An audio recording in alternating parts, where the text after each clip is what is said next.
오늘 본문은 예수님이 대제사장의 신문을 받는 과정과 베드로가 세 번 부인하는 것에 대한 내용입니다. 예수님은 대제사장 앞에서 다른 여러 혐의와 함께 거짓 예언자의 혐의를 받습니다. 그리고 판결을 받고 조롱을 받았습니다. 그러나 곧이어 등장하는 베드로는 예수님이 예언하신 그대로 합니다.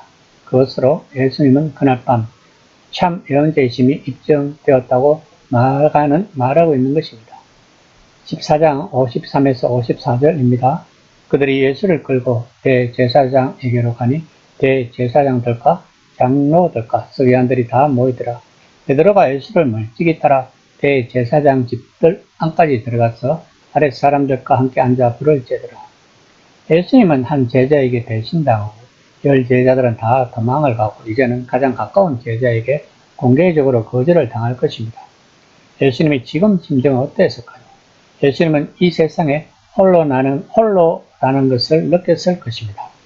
예수님은 지금 무방비 상태로 유대인의 법정에 서게 된 것입니다. 이 또한 마가복음의 이야기에서 중요한 요소인 것입니다. 예수님은 이제부터 하시려는 일을 홀로 하셔야만 했습니다. 다른 누구도 많은 사람의 몸값으로 자기 목숨을 내놓을 수 없습니다. 다른 누구도 이스라엘의 실패와 구속 이야기를 절정으로 이끌 수 없을 것입니다. 그가 정말로 메시아라면 홀로 행동해야만 하는 순간의 때가 왔다는 것입니다. 대제사장 일행은 예수님을 죽이려고 증거를 찾지 못하자 대제사장 가야바가 직접 신문을 합니다. 가야바의 신문은 4단계로 구성되는데 점점 더 강도가 세집니다. 첫째로 기본적인 혐의는 예수님이 거짓 예언자이며 이스라엘을 오도했다는 것입니다. 성경은 기적을 베풀면서 사람들을 현혹해서 이스라엘의 하나님과 율법에서 멀어지게 하는 사람들을 경고합니다.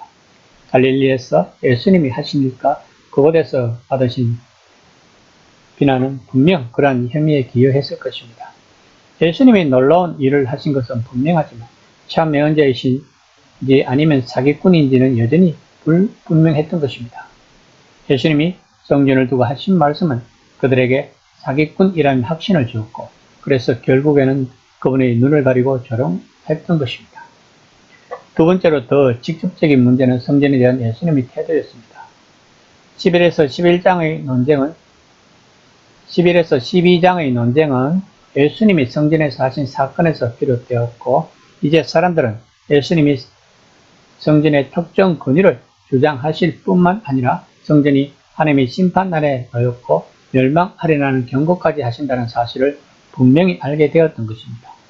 58절에서 거짓 증인들이 예수님의 그 경고를 자기들이 이해한 대로 수 없이 표현한 내용을 보면 그 경고가 들어 씌어나갔고 다른 살 관련 이야기들과 뒤섞인 듯 보입니다. 그러므로 예수님이 체포되시고 고소당하신 1차적인 이유는 성전에서 하신 일 때문이었습니다. 세 번째로 재판관들은 예수님이 하신 일과 말씀이 은연중에 왕권을 주장한다는 사실을 잘 알았던 것입니다. 예수님이 하신 일은 자신이 진짜 왕이고 메시아라는 생각하는 사람만이 할 수 있었습니다. 스스로 메시아라고 생각하는 것 자체는 아무 문제가 아니며 신성모독도 아닙니다. 그런 생각이 위험하고 우스울 수는 있어도 유대인의 율법에서 사형에 해당할 만한 범죄는 아니었던 것입니다.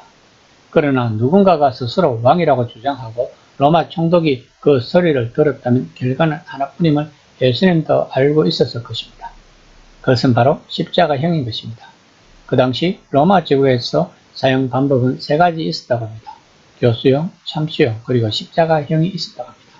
십자가형은 너무 잔인하여 로마 시민들에게는 행하지 않았고 주로 말을 지독히도 듣지 않는 노예들이나 흉악범들 그리고 반란군들에게 행한 처벌이었다고 합니다. 그래서 대제사장은 예수님이 성전에 대한 질문에 침묵하시자 내가 찬송받을 이의 아들 그리스도냐 라고 61절에서 물으신 것입니다. 가야바가 말한 본문은 메시아를 명예롭게 일컫는 호칭으로 최소한 10편을 기록한 때부터 쓰였다고 합니다. 네 번째로 예수님은 정치적 혐의에 대해서는 단번에 유죄를 인정하십니다. 예언자의 사역을 하시고 성전에 대해 말씀하시면서 예수님은 정말로 자신이 하나님의 기름 부음을 받았다고 믿으셨습니다. 세례 이후로 그분이 하신 모든 말씀과 행동은 그 신념에 기초했던 것입니다. 그런데 예수님은 한 걸음 더 나아가서 시편 110편과 다니엘 7장 13장을 인용하여 메시아의 더 깊은 의미를 설명하기 위해 사용했던 것입니다. 이로써 갈바는 반란의 왕이라는 혐의와 더불어 동료 유대인들에게도 예수님을 넘겨줄 만한 충분한 이유를 제시할 수 있는 혐의를, 즉 진성 모독이라는 혐의를 얻은 것입니다. 14장 62절입니다. 예수께서 이르시되 내가 거니라 인자가 걷는 자의 우편 앉은 것과 하늘 구름 타고 오는 것을 너희가 보리라 하시니.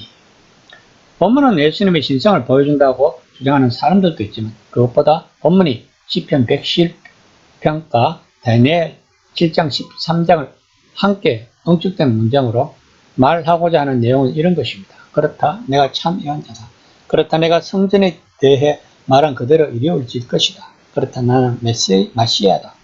너희는 내가 옳다고 인정받는 것을 볼 것이다. 그 인정은 내가 이스라엘의 하나님과 같은 왕자를 차지하고 있다는 뜻입니다. 인자가 이스라엘의 공식 지도자 앞에서 자신이 옳고 법정한 틀렸음을 하나님이 증명하실 것이라고 선언했던 것입니다. 예수님의 이 말씀은 그들에게 진성 모독으로 보였던 것입니다. 이어진 그들의 모욕과 조롱은 표면적 소란에 불과한 것입니다. 이어서 마가는 베드로가 3번 부인하는 것을 말합니다. 자신만만하게 나섰다가 수치스럽게 몰락하는 베드로의 모습에서 마가는 무엇을 이야기하고 싶었을까요? 아마도 우리들은 힘든 진실의 길 대신에 쉽고 안전한 길을 택하는 모습들에 대해 다양한 각도로 생각해 볼 수도 있을 것입니다. 그러나 베드로의 실패를 기록한 마가의 어도는 자신의 소명에 대한 예수님의 마지막 진술을 더 밝게 빛내기 위한 것입니다. 예수님은 자신의 중심을 잃지 않으셨고 그 때문에 목숨을 잃으셨고 베드로는 목숨을 구하려고 자신의 중심을 잃었던 것입니다. 마가는 이 두 상황을 선명하게 대조하고 있는 것입니다. 이 시간 나의 중심은 어디에 있는가를 한번 생각해보는 시간이 되었으면 합니다.